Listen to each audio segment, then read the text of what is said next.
Well, if you look in today's society, there's nothing but data on top of data on top of data. And the problem is we're trying to move from data to useful information. Today, I'm going to talk about a stock that's all about changing data into information. Now, if you're interested in knowing what stock that is, you sit right there.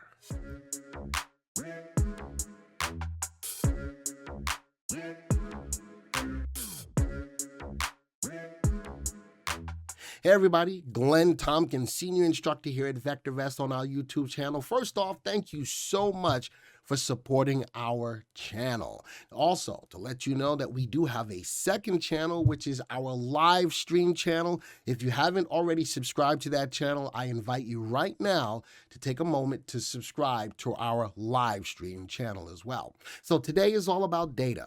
And data is so important because you've got to take that data and make it into information that you can use to better your company, to better what you're looking into. And the stock we're going to talk about today is Palantir, ticker symbol PLTR. So I'm going to go into that story right now. And Palantir is still a relatively new company. So I've done 2 videos on it now already. Why am I looking at it again? Well, one, it's starting to move. And let's take a look. If you haven't seen it, the other 2 videos, let's take a look at what Palantir is all about. Now, Palantir takes data and changes it into useful information. And what people pay for is that data extraction from all over the place to put it into data or information that you can readily use to do your job. So as I look at Palantir, it talks about their different products: Palantir Gotham, Palantir Foundry, and Palantir Apollo. When I go up to products up here and I'm at their main website, let's start with Gotham. Gotham starts with data from multiple sources, and that's where data starts. Even when I put these stories together on YouTube, I go all over the place to get data. I then take that data and then combine it and push it all the way down to useful information for the video. Maybe I need to have Palantir to help me to do that. But that's a side note. What they do is they start with data from multiple sources. Organizations have data, lots of it. Structured data like log files, spreadsheets. I work with a lot of spreadsheets here at VectorVest, and tables. Unstructured data like emails, documents, images, and videos. This data is typically stored in disconnected systems all over the place, right? Where it rapidly diversifies in type, increases in volume, and becomes more difficult to use every day. That's what data is. And now the people who rely on this data don't think in terms of rows, columns, or raw text. They think in terms of their organization's mission and the challenges they face. So taking that data and adopting it or putting it into what they need to do on a daily basis. All right, so that's Gotham. The next product we'll talk about is Foundry. Palantir Foundry encodes our experience in an open, interoperable, and extensible platform. With Foundry, leading organizations are accelerating their end-to-end data transformation and redefining their industries, taking that data into information, utilizing that information to streamline their business. And that goes not only in just to your business or my business or whatever, but businesses all over the world in order to streamline and make themselves better. What's the bottom line? Sales. How do you get to better sales? You need to accommodate what your customer is looking for. No matter what the company is, sales is still a driving force, and you've got to get that information so that you can find out the best way to get to those sales. And last but not least, let's go to Apollo. Apollo puts it all together. Palantir Apollo is the continuous delivery of software that powers our SaaS platforms, Foundry and Gotham, in a public cloud and beyond. Apollo works around the clock to put our latest features in the hands of the customers. It eliminates the trade-off between stability and speed by delivering continuous automated updates without disrupting operations. How many times have you gotten updates in whatever software you're using to run your company, and how that can slow you down?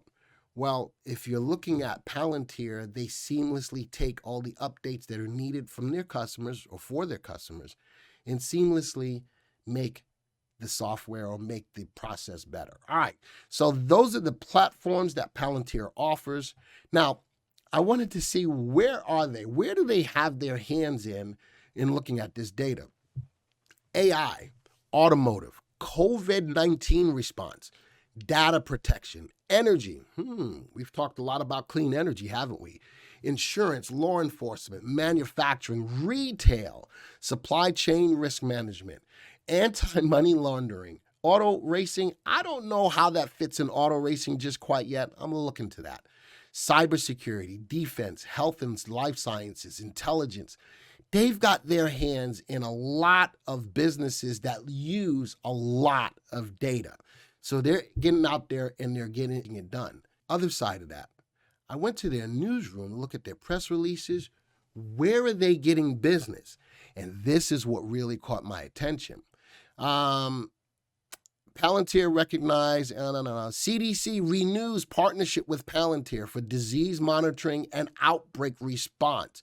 Palantir awarded an $111 million contract to provide mission command platform for the United States Special Operations. Palantir and Space Force expand their partnership.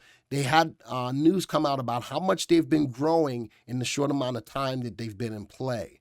Palantir Technologies and Royal Navy extend contracts. U.S. Coast Guard renews partnership with Palantir. Palantir announced, Palantir and Ringier extend digital transformation partnership.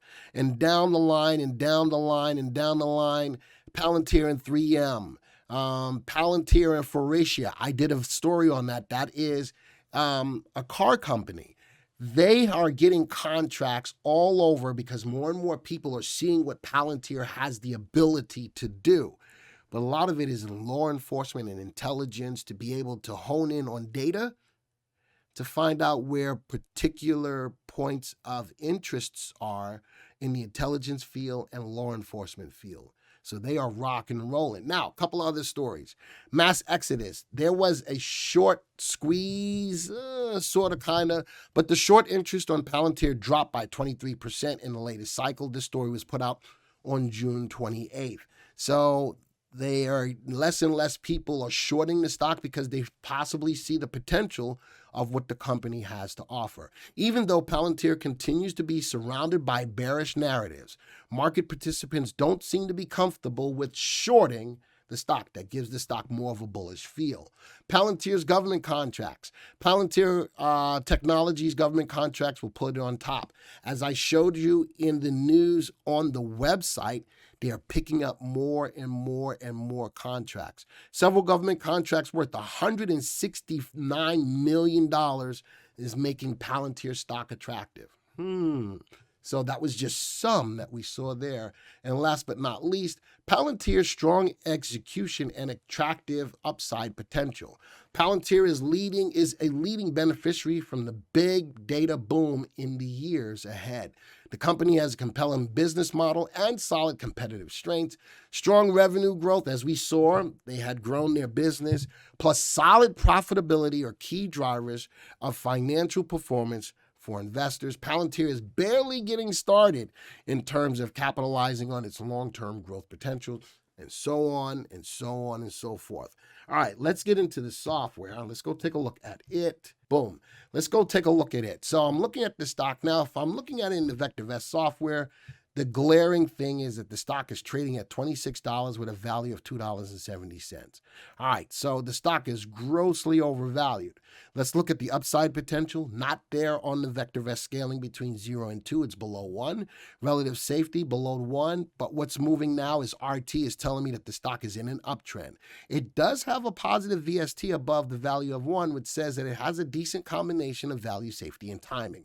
Positive earnings, even though it's small, but they're growing their earnings at a clip of 27% a year, and it is a buy recommendation. All right, let's do this. Let's view the stock graph. Let's pull the graph up. I'm going to put it on a 6-month graph today. And from a longer-term perspective, I wanted to take a look at it. I did a video on March 18th. I did a video on April 9th. All right, and now my new video here, let me zoom in, is for, oops, let's back that out a little bit. There we go, for 6/29/2021. First thing I like about the stock, it's in an uptrend. I've got a 20-day exponential moving average on the stock. The stock's in an uptrend right at a level of resistance, which is sitting at a value of $27.47. And right now it's at $26.53. A little bit of a pullback day today, right at resistance. From an entry perspective, if you're not in the stock, I'd like to see the stock get above that value of $27.47. Number one. Number two, if you're in the stock, leave it alone. Down day, one day doesn't make a downtrend. It is a down day today, but still nicely above the 20-day exponential moving average. The price crossed above the 20-day moving average, it looks like, on 5/24 of 2021. And look at that run up coming off of a level of a pullback. Bounced off a level of support right here or a level of a low, now above the 20-day exponential moving average and nicely moving up. If you're not in it, today could be a good day for the stock to retrace from that level of resistance, then wait, get in, and possibly, as that stock runs above the value of resistance here, the stock's got a profit target of about $39. Actually, it's got a high price here. What's the high price? Let's go see. I got a high price here of, $39.22. But if I go back a little further, I've got even a higher price of about $45. The stock's got some good upside. I like the volume behind it. Volume is steady. Now, I do have a flag here. Earnings is falling over the last 3 months, or in this case, 5 months. Be careful of that. I'd rather see a stock that's going up on rising earnings. But talking about earnings, the last earnings was on 5/11. Nice up day after that, and now look at the stocks running. So the stock is coming into its own as far as making money. Look at the earnings growth rate. The sales are starting to pick up. They're getting the contracts. The sales growth rate is going up. There's a lot of good things about the stock. Right now, I would not buy on a down day. Always make sure that you buy a new stock if you're getting into it on a good up day. But I like, from the earnings perspective, the stock is going up, clearly above the 20-day exponential moving average, in an uptrend, steady volume. Again, I talked about earnings falling over the last few months. Just keep your eyes on that, but the earnings growth rate is rising, and sales is going to be huge. As they pick up more contracts, the sales are going to be huge. All right, so with that, folks, that's my stock for the day to take a look at. If you don't own it, put it into a watch list. If you do own it, look at that 20-day exponential moving average as a way to think about getting out of the stock. With that, folks, until the next time this video is over, see ya.